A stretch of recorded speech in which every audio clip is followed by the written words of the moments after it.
Yes or no, this is your last chance. No beating around the bush. Perhaps I was talking when I should have been listening. This is the Redefine Relentless podcast. Welcome back to Redefine Relentless. It is episode 90, and it is knowledge spill. Now, I'm going to be trying something different because it's been the same thing for a little bit of a time now, having guests on and then also reviewing books and kind of going by a script.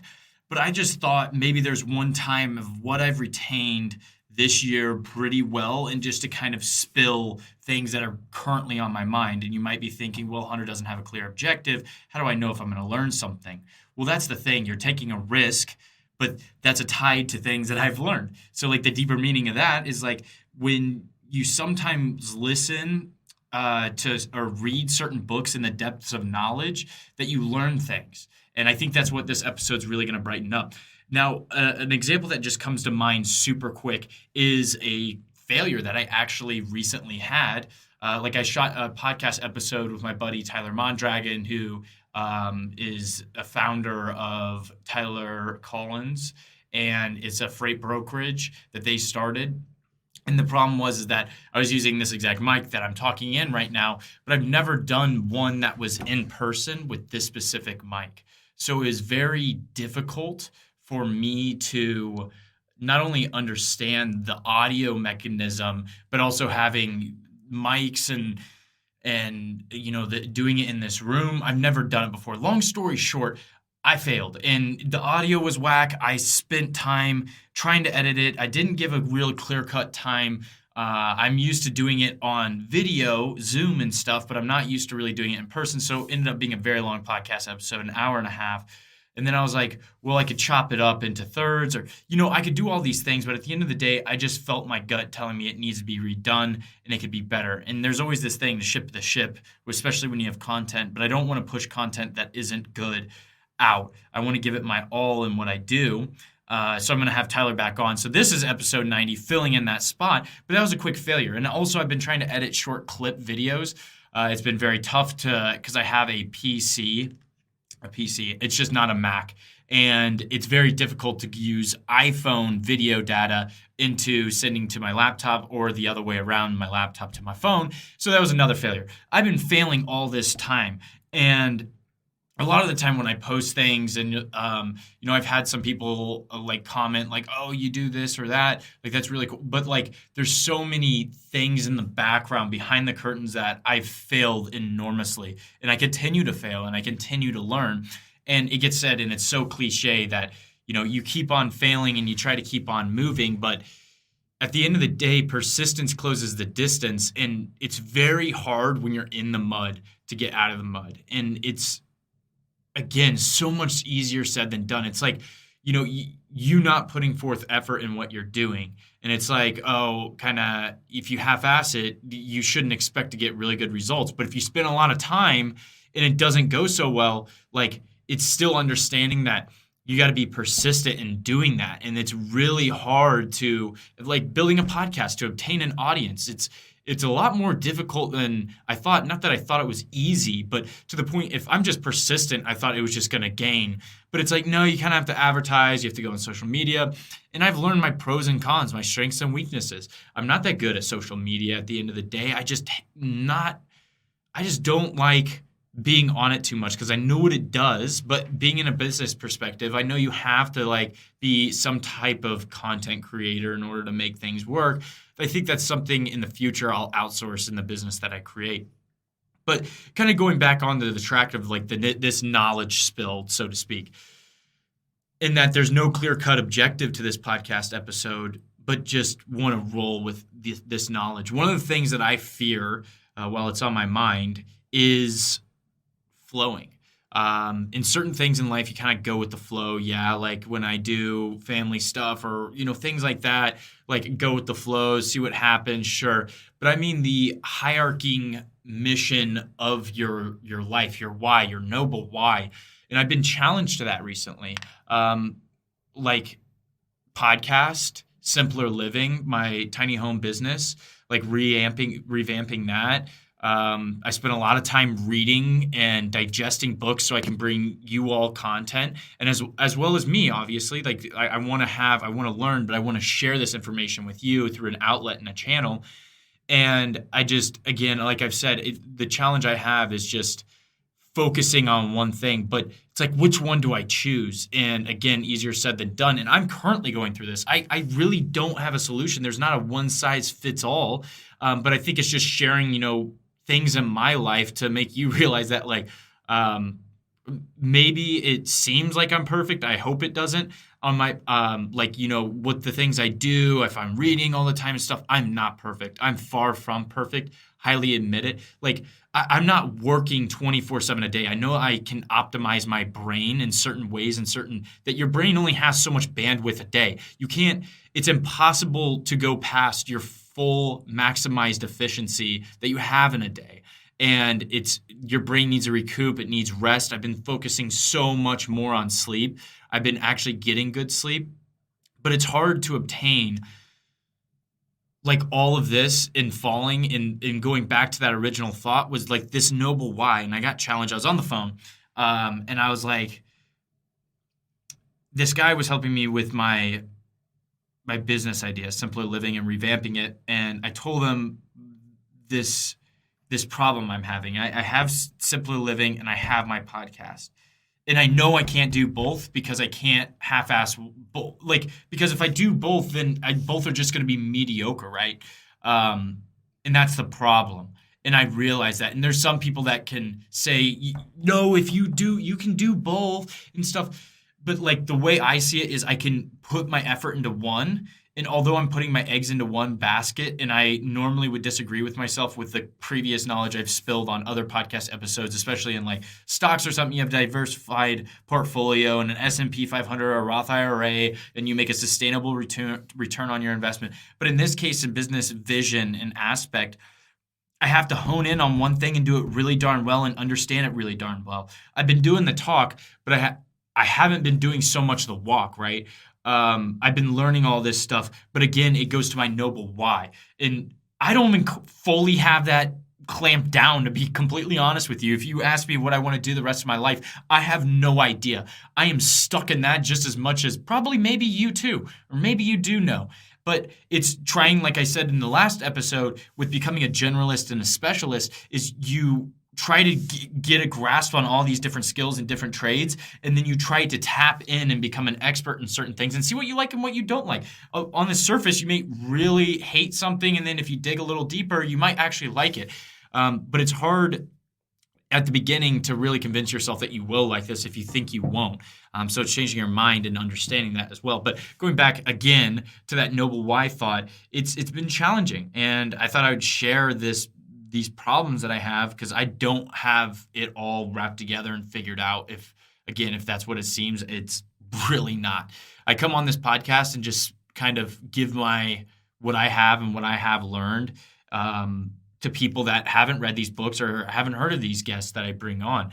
And it's hard to leverage podcasts because I'd love to focus it, but I realize that this content, like I almost feel like I don't like this content war and completely battling I like the form of creativity and trying to come up with a podcast episode, but then it deteriorates my whole thinking on what I'm doing. Like, it is really brain draining to come up with content all the time and not take a whole lot of breaks. Just a quick second away from the podcast episode, please leave a review, share with friends and family. I really would appreciate that, and turn bell notifications on so you know when I drop the next podcast episode. That being said, enjoy the rest of the episode. But I realized one thing that's really important and I think is worth sharing is to the fact that the original thought that I had at the beginning of this episode, the flow, I'm scared of getting into a mind of flow. I have to understand why I'm doing that. And that's what I like with, my generation. And it was said, like, I think I was talking to my boss and he's like, you guys focus a lot more on why. And I think it's a really good thing because, he wasn't saying it was bad or anything at all. He was just mentioning it. And I thought it was a really good just dissection of what our generation is doing. And it's like you have a why, and it's to live a more purposeful life than to just flow through life and living, whether it be paycheck by paycheck, or just doing what you have to do, bare minimum, and then going home and then watching TV or like that's what scares me the most. Like whenever I play like Call of Duty, or I've never really been into TV, although maybe documentaries, I've never been into TV or like movie, like Netflix binging or anything like that besides Ozark. I'll put you on that. Ozark is the only thing that I really binge watched. But I'm scared to get into that flow, or like the flow of just not necessarily you should enjoy life, but I think your work should be something you enjoy. And I get not everyone should do that, but there's a startling statistic, like 85% of Americans hate their job. But it's just to the fact of like people flow through life. And that's the scariest thing to me, honestly, is that you don't have a noble why. And I get it if you're a generalist or like you're in the beginning of your career, you have no idea. Or if you're even in your 40s, you still, but like to have that objective in your head, to be finding my noble why and to be on alert and taking step backs constantly can be hard, because you get lasered in and focused in this one thing, this job, and you're just looking how to get promoted, make some more money, and blah, blah, blah, blah, blah. And then you steer off of this path of your noble why, of like trying to find this objective, and you just become attuned to where life's carrying you in the flow. And it could be a healthy thing for some people. Again, this is my partake on it. But it's scary, because if you think you have something, right? Like simpler living for me, and then my job, right? But I understand this 2-year with Orr Fellowship in the connections and what I'm learning is very, very, very important. And I'm focusing on my short-term noble why and that purpose, because this 2-year span of my life is going to be objective, or is going to be its objective is to understand business to a fine tune and do as much in gaining knowledge and becoming a sponge, right? But I have this in the back. I have this, I'm detouring a little bit from this path of this simpler living to hopefully come back on taking that detour and not doing a whole steer. Now, I don't think it's bad if I do, not end up doing like simpler living, for example, but, doing something else. But the main objective behind simpler living is becoming my own boss. And because I realize, if I'm able to put in the work and the things that I've learned, I can pretty much in my life and what I've spent in understanding business can do whatever I want and can find a market and demand. Now that like I've understanding markets and I've been in the workforce in a while and I've been reading all these books, is again partaking in that noble why and steering even more into this noble why. But again, I'm focusing on this, and I'm giving this example not to just talk about myself this entire episode, but to give you a real life example for you to fill in the blanks of what I'm talking about. And it may be you're at college right now, and this is like a little bit of a detour, but obviously it's adding value, and you plan to get back on this road, and it just plans to be that this road is now smoother, right? Instead of it being a little bit more rockier ahead, you took a detour, and then it took some time, and this was a rockier road, to get through college and all the heartaches and the, being broke and all this stuff. Then you finally get back on a smoother road. Or your job, you understand that you need this experience in order to get to point B where you want to be. And sometimes it takes that designation of going from A, B, C, D, E, all the way down to Z to finally get down to what your objective is and what you want. It takes a long time, but it's the compounding effects in life that give you these opportunities. But again, through going through A, B, C, D, all these different pinpoints of trying to get to the Z, is to the fact of some people get lost. And it's not always a bad thing. I want to express that. Sometimes when you're lost, you are found. And you truly find yourself where you wanted to be. And this whole time, and then you become across your noble why. You thought you were on this path to become to this Z pinpoint, and then you detour, and that's completely fine. I'm not saying, and that's the objective, to find the end thing, the what makes you feel like work isn't work. And it's not going to be like that every day. We all know this. Owning your own business, doing all this stuff, you'll always have heartaches, no matter where you go, for the most part. unless you end up going full survivor and going in the woods and creating your entire habitat. But that's besides the point. But again, it's also realizing and stepping back to your noble why. Because I feel like in some people I've talked to, especially in the younger range, that people kind of just get steered. If you haven't listened, if you're like, I want you to really listen to this part, because a really good quote came up in my mind that totally changed my life. And it is, if you don't go after your dreams, someone will pay you to go after theirs. I'd rather pay myself doing what I love and working for myself than someone else paying me. And sure, it's sustainable and all that stuff, and I'm getting income and all this, and it's being a business owner isn't always, sunshines and butterflies, and I'm not getting paid in the beginning, and it takes 5 years to become profitable, whatever it is. But I'd rather have that heartache than going through and going to someone else's dream, someone else's noble why, and getting paid. Now, there's, again, a difference. There's entrepreneurs as well. If that person has a noble why within that niche, like, you work for X company and you're in X position and you really like this position, who cares? Like, that is the objective again. You don't have to become a business owner. I'm talking about my plate and what I'm trying to do so you can, again, fill in the void in trying to understand this. And it's really hard to see, again, on this road that is 10, 20, 30, 40, 50 years of what's going to happen and all the detours you're going to take to get to point Z. And it's, again, stepping back and realizing what you're doing. Don't just flow around in life. And again, this is my advice. This isn't a book. This isn't a proven strategy, but I feel like this works a 10x better than just kind of flowing through and hoping for the best. It's like, if you have an objective and you can steer to this exact place that you want to be, although it's going to be rocky and there's going to be some detours, that's what you have to do in stepping back in, okay, how is this dealing with my noble why? And it's hard to really rationalize that and put that in your head all the time. But I'm telling you, once you get it there, like, I'm always thinking of that noble why.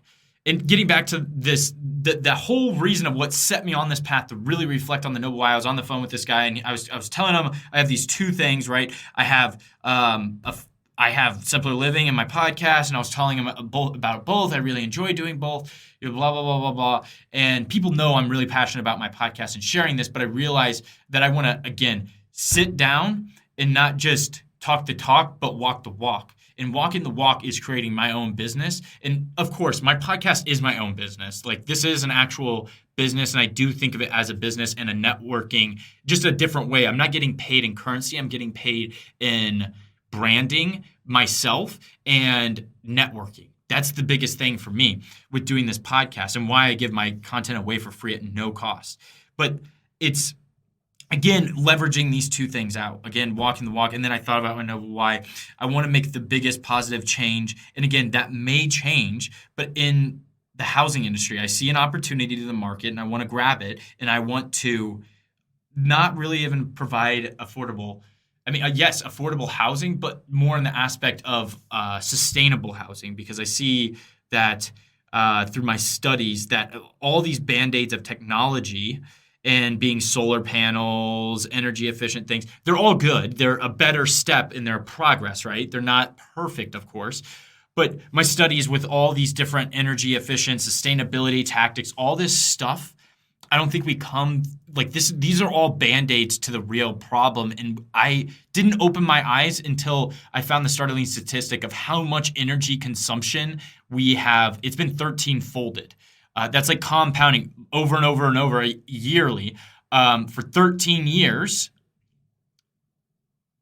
or energy use. And it's just crazy. And you're like, yeah, our population, I'm telling you, per capita, it is exponentially grown. Of course, we have iPhones, we have phones, technology, we have Alexas, we have all this smart home technology that makes our lives easier. Of course, there comes at a trade cost, an opportunity cost, but it's comes to the point where you sit in a house and you realize how much space you have, how much the average American has and what they actually need. Of course, leisure, they work hard, and I'm not guilt tripping or anything, but I realize there's a problem there, and I truly believe I can conquer this and do something with it, and that's what feels to be my noble why, and what I step back and realize. But again, I'm becoming a generalist, like I talked about in the last podcast episode, and then hitting in this places where I can become a specialist to know where I need to hire when I form my business, and like. Instagram, I'm going to pay someone to deal with that. Although in the beginning, I'm going to have to do it, and I'm decently okay with it. It's not where I find a whole lot of passion. I find passion between my content form is talking and voicing. And that's what I'm doing with this podcast, which is meeting another purpose of my noble why. But I think it's something I'm going to come back to, right? But again, the main takeaway is stepping back and being your noble why, because when that guy called me and he asked me, what's your noble why? And I was like, I don't know. And then I just thought about it. And it's like, it takes a lot of time, especially in business, to have that aha moment. We pressure our brains into, we need to have an idea and we need to have a solution to this problem right away ASAP. But it takes time. It's like at the most random moments that you have these aha moments, and it's like, holy moly, that is the solution. And then you like go look into it. It's just like the most random times when you aren't thinking about something, you get the solution. I feel like we all have that. The shower talks or whatever it may be. It's like, I remember like in business, like Simpler Living, like when I first created it, at home offices, that's what I was going for. And then I like looked at the market and I'm like, there's not really a whole lot of people that are willing to travel in the middle of nowhere. And Starlink wasn't a thing. But it was like, when I heard about Starlink, I was like, oh my gosh, that's the solution to having connection at these tiny homes. Or offices as what I thought at the time, but then I took a pivot into homes. And I'm like, Starlink is the answer. And so it was like an aha moment, but it takes time to realize these things. And that's why like your noble why is, I believe, an aha moment, and it takes time to realize that. And again, stepping back, I want you to realize the purpose of this episode, the noble why of this episode. You can have short-term whys, right? And then you have an overall high-arcing noble why, which, again, going back to that, I have no idea. Like, this is all like what I believe as of now, but I'm really unsure. And I'm giving this to you because then you're like, well, how does Hunter credible to talk about this? But I'm just telling you, you aren't the only one that has no idea what the hell they want to do with their life. And it's okay. Take a breath. Like, you just graduated college, as most of my audience is in that college area, or you're in your career and it's been a couple years now that you've graduated college, or you're 10 years into your career, or you didn't go to college and you're 10 years into your career. Whatever it may be in the circumstance of your situation and how life unfolded in front of you to where you are today, I'm telling you, you're okay, but it's to understand, to find that noble why should be an objective and a high priority on your list. Because, once again, repeating, I have no idea. Like, I have a little bit of an idea, sure. Yes, I have a little bit of an idea of what I want to do, but I question myself all the time. I'm like, do I really want to do that? And I feel like we all have that, right? And it's like, you get to this flow, you get hired after college and you kind of work your way up and you kind of do well in this company, but like, and then you just kind of flow with someone else's dream. And you're not, again, but if you're tied to that company, you're like, I love this company culture. I love all this. It's an amazing company. But again, also stepping back, all things could be perfect in a company and it just doesn't meet your why. Like you don't feel fulfilled in what you're doing because it's not where you want to be. And that's okay. Again, a company can be perfect in culture and everything else, and you just not feel fulfilled at the end of the day. And that's because you aren't where you maybe should be. And that's something you should think about. Maybe take a pivot. Who knows? Gary Vee was just talking about it on one of his recent podcast episodes. There was a girl that he was talking to. She was a lawyer making $100,000 plus. She had her own law firm, $300,000 plus a year. And then she took a pivot. She hated what she did. And she took a massive pivot, become a content creator, and now makes like $120,000 a year. But she says, I am so much happier than when I was a lawyer. Like, you have no idea. It's not about that money. It's about fulfillment and this passion and what you have in life. Why go? Think about this. Again, perspective. Think about this. You go through your life like becoming like just a millionaire, just like, I'm not saying that's an understatement, but just an average millionaire, multimillionaire, whatever it is, right? You just walk through life in that. And then you never met your noble why. You never understood. You never felt like you had purpose. You hated working every single day of your life, but you stuck it out because of the money. You have that entire thing, right? Versus you are average Joe, you make decent amount of money, but you feel fulfilled and passionate about what you do, and you feel like you're making that impact and difference. Versus, really what this is you hate your job, make a lot of money, or feel fulfilled and you don't work a day in your life, because working is like 70% of your life. And it's coming to realize that it's not always about money. Obviously, financial freedom and all this, I say it all the time, like, that's the objective, but you could make $50,000 a year, $50,000 a year for the rest of your life. And as long as you max out your Roth IRA at $6,000 a year, and if you start at the age of 23, you will net, not anything else, net. That's pure profit, $1.13 million. You think this is crazy and ludicrous, right? Go look it up. Roth IRA calculators. But it's the compounding effect that meets that, right? And it's like understanding these things, and it's so easy. It sounds like it's it's not a get rich quick, obviously. And that's retiring at the age of 65.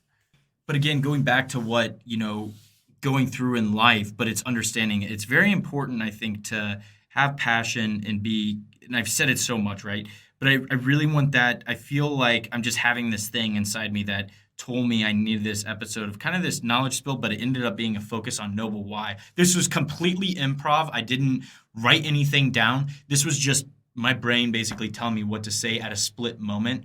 This is raw. This is unedited. So really, I think this is what is tied into my brain to tell you. And it's all these different things that money shouldn't be a problem, but you should be educated in it a little bit. You invest in a Roth IRA, S&P 500, whatever it is, and you can literally retire a millionaire. Not a million. I guess it wouldn't be it is a millionaire, but not a multimillionaire. But you can retire a millionaire if you just max out your Roth IRA, which is $6,000 contribution from the age of 23 to 65 at retirement.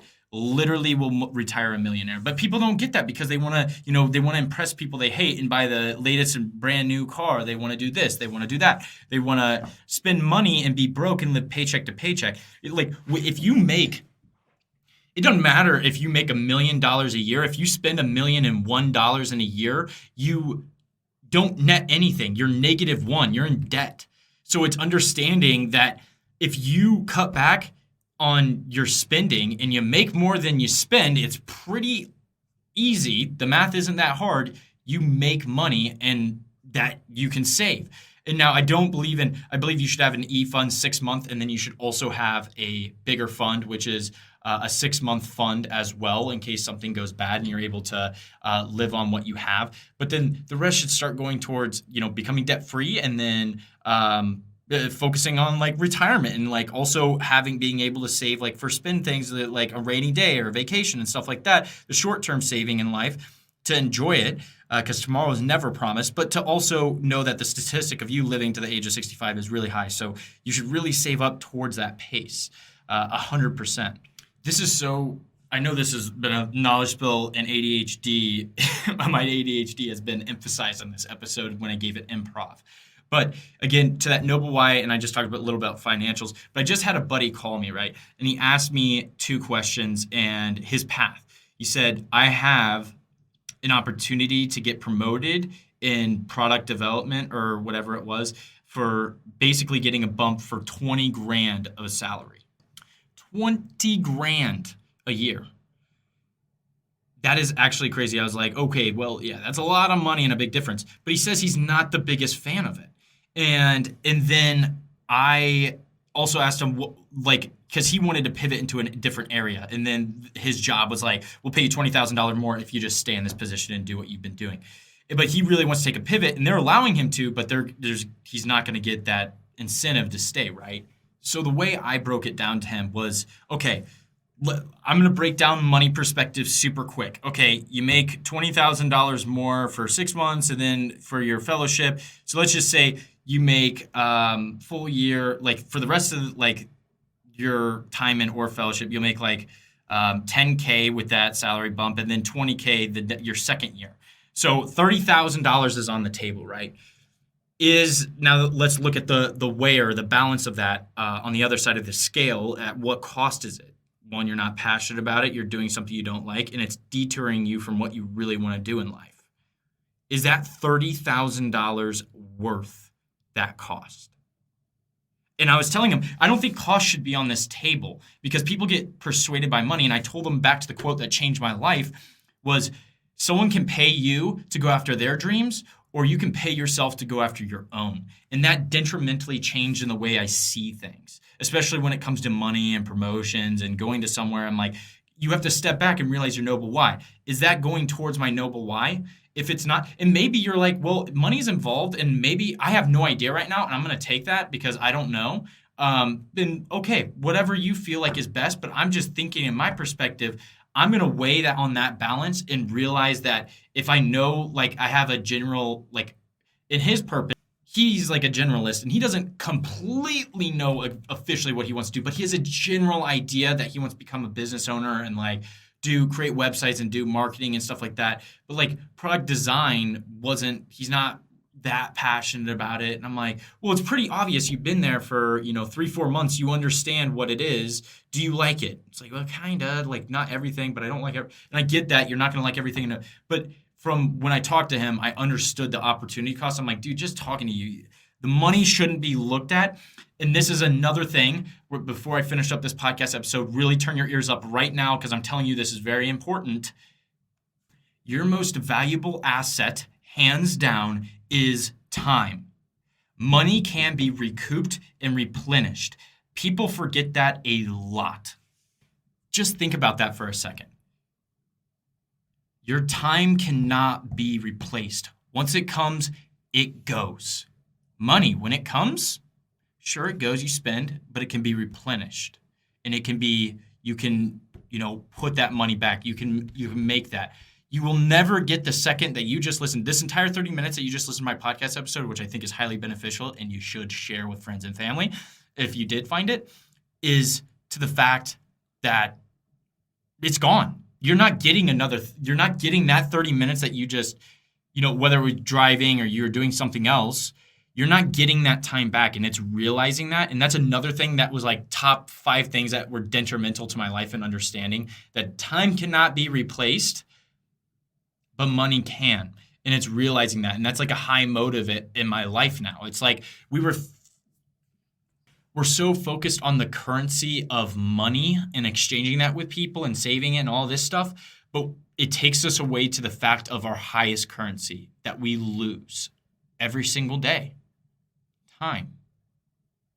So really think about that. And I think that's why it's so important to think about your noble why and understanding once you get detoured and you don't like what you're doing and you get on this path of going on someone else's dream, right? But again, there's a point at a company where you can both, it's a happy medium. You're going after your dream and they're going after their dream. Like, I'm not saying you have to be an entrepreneur and it won't work. You can be an entrepreneur and it works, right? You just have to make sure that you feel fulfilled in what you do. And it might be a pivot in a different job in the company, whatever it may be, if it's a good culture. So it's figuring out that medium though, like, with time and money, understanding, like I sacrifice a lot of my time to this podcast, but it's also, I understand it's worth the gain. Even if I have 100 people listening an episode and that's all. That's going to be wrapping up this episode. My 2 huge takeaways that you should have is take a step back and try to understand your noble why and become a generalist and break it down and try to figure out things and try many different things in order to fulfill yourself and really tap into the things that you enjoy doing. 2 is if you don't go after your dreams, someone will pay you to go after theirs. I'd rather pay myself to go after my dream in my personal perspective. But again, that's why you need to find a company that meets with your dream. I'm actually going to give you a last and third one was the fact that time cannot be replaced. Money can. That's going to be wrapping up episode 90, Spill of Knowledge. I hope you enjoyed. Please share with friends and family. Turn bell notifications on again so you can get all notifications when a new episode comes out. I really hope you've enjoyed this. I hope you have happy holidays. And remember to be thankful for today because tomorrow is never promised. This has been the Redefine Relentless podcast. Catch you guys later. And that's the last you saw of them. You got it?